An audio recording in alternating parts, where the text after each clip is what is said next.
Всем привет, с вами Дина, и я очень рада видеть вас на своем канале «Коллекция рецептов». Киевский торт – один из самых популярных и любимых тортов во всем мире. Конечно, можно купить готовый киевский, однако приготовленный в домашних условиях, этот красивый и вкусный торт не просто порадует ваших близких, но и создаст ощущение праздника и станет истинным украшением стола. У меня на канале есть плейлист «Торты», в котором вы найдете пошаговые рецепты самых известных и вкусных тортов. Если не видели, обязательно посмотрите. Ссылочку оставлю в описании под видео. Особенность классического киевского торта в том, что воздушные ореховые коржи готовятся на сквашенных белках, оставленных на сутки в теплом месте. Но сегодня я приготовлю торт без предварительной подготовки. Это более простой и быстрый способ.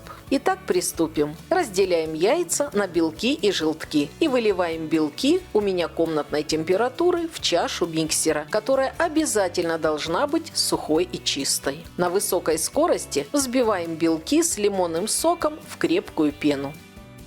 А пока белки взбиваются, смешиваем сахар с крахмалом и ванилином. Крахмал можно использовать любой, как кукурузный, так и картофельный. Отдельно подготовим орехи. Традиционно по рецепту киевский торт готовится с индийским орехом кешью, который для этого рецепта мне любезно предоставила компания Royal Forest. Кстати, помимо этих орешков в посылке были и другие вкусняшки, которые я обязательно использую в своих будущих видеорецептах. Орехи необходимо мелко порубить или, как в моем случае, измельчить в крупную крошку с помощью блендера.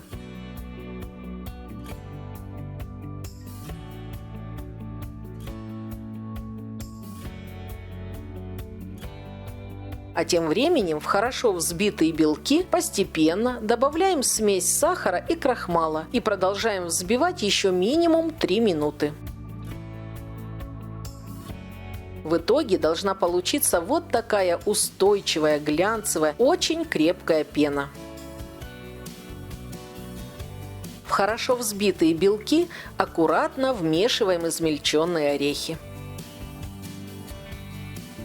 Подготовленное ореховое безе выкладываем на противни, застеленные пергаментной бумагой, силиконовым или, как в моем случае, тефлоновым ковриком. Для удобства нарисуйте на бумаге диаметр ваших коржей от 20 до 24 см. У меня вот такие готовые круглые тефлоновые коврики диаметром 24 см. Распределяем массу на 2 равные части. Если ваша духовка не позволяет выпекать одновременно 2 коржа, то тесто придется готовить дважды для каждого коржа отдельно, так как пока первый корж будет выпекаться, белковое тесто второго осядет. В таком случае продукты для коржей разделите на 2 части и приготовьте тесто в 2 захода. Отправляем противни в заранее разогретую до 140 градусов духовку и выпекаем на режиме вверх плюс низ 2–2,5 часа. Если готовите на режиме конвекция, то убавьте температуру до 120 градусов. В процессе выпекания дверцу духовки открывать нельзя, иначе коржи осядут. А пока воздушно-ореховое безе печется, приготовим заварную основу для крема шарлотт. В кастрюлю или сотейник выкладываем желтки, добавляем сахар, ванилин и высыпаем крахмал. Все хорошо растираем венчиком, постепенно добавляя молоко.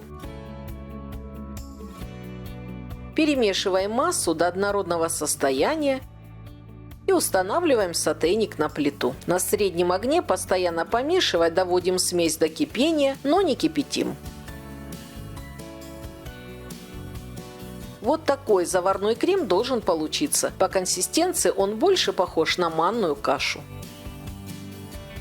Снимаем крем с плиты и вливаем коньяк или ром. У меня ром, на котором настаивались стручки ванили. Готовый ароматный крем перекладываем в чашу, накрываем пищевой пленкой или полиэтиленовым пакетом в контакт, чтобы крем не подсох и не образовался конденсат. Отправляем чашу в холодильник до полного остывания крема.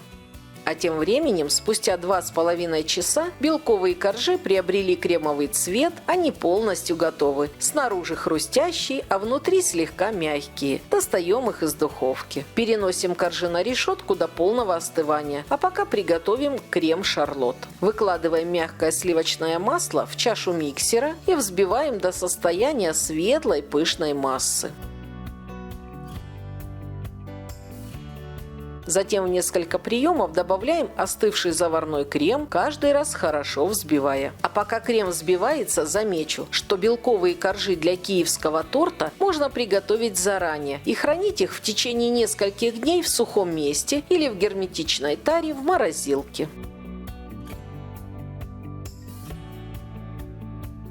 Крем-шарлот готов. Отделяем половину готового крема, которым будем смазывать коржи. Для украшения торта в маленький кондитерский мешок с тоненькой насадкой откладываем совсем немного крема, в который не будем добавлять пищевой краситель. В небольшую чашу откладываем часть крема, который покрасим в зеленый цвет, и еще немного крема отложим для окрашивания в розовый цвет.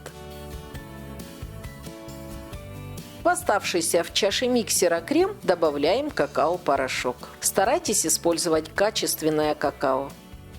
На малых оборотах вмешиваем какао до образования однородного шоколадного крема.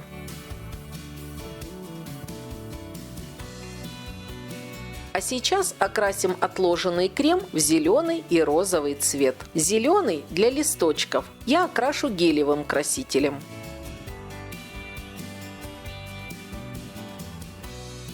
А розовый для цветов пищевым красителем на водной основе.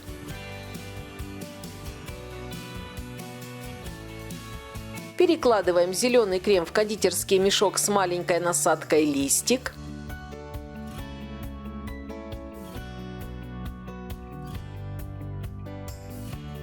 А розовый крем выкладываем в мешок с насадкой «Восточная роза».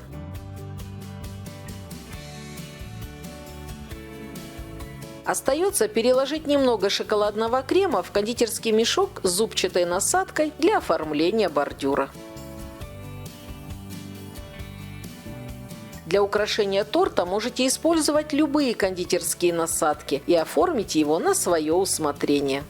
Приступаем к сборке торта. Хорошо остывший корж снимаем с коврика или пергаментной бумаги и щедро смазываем отложенным кремом.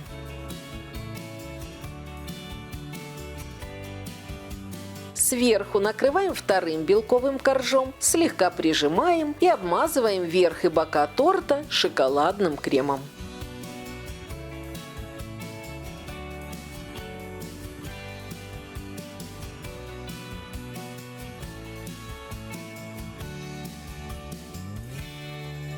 Бока обсыпаем обжаренными измельченными орехами.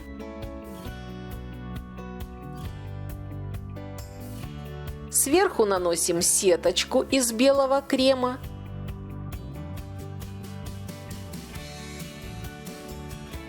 По краю торта шоколадным кремом делаем бордюр.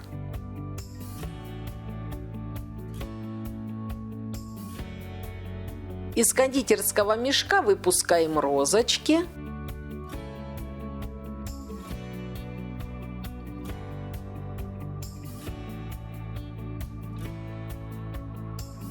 Серединки цветов и бордюр оформляем белым кремом.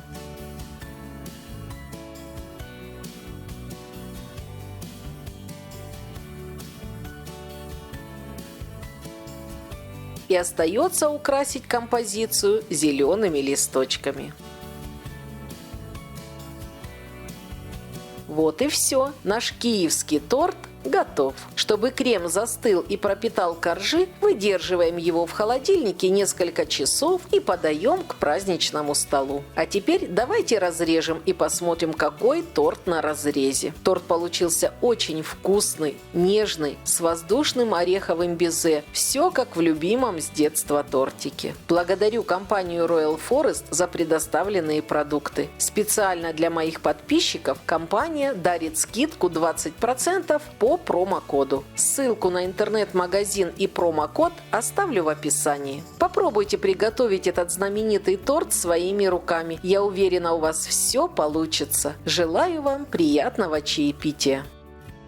Если вам понравился этот торт, ставьте лайк. Я буду рада, если вы поделитесь этим видео и напишите свои комментарии. Если вы впервые на канале Коллекция рецептов, не забудьте подписаться и нажать на колокольчик, чтобы не пропустить оповещения о выходе новых видео. Напомню, что ссылочка на плейлист торты на экране и в описании под видео. Рекомендую посмотреть. С вами была Дина. До новых встреч, до новых вкусных рецептов.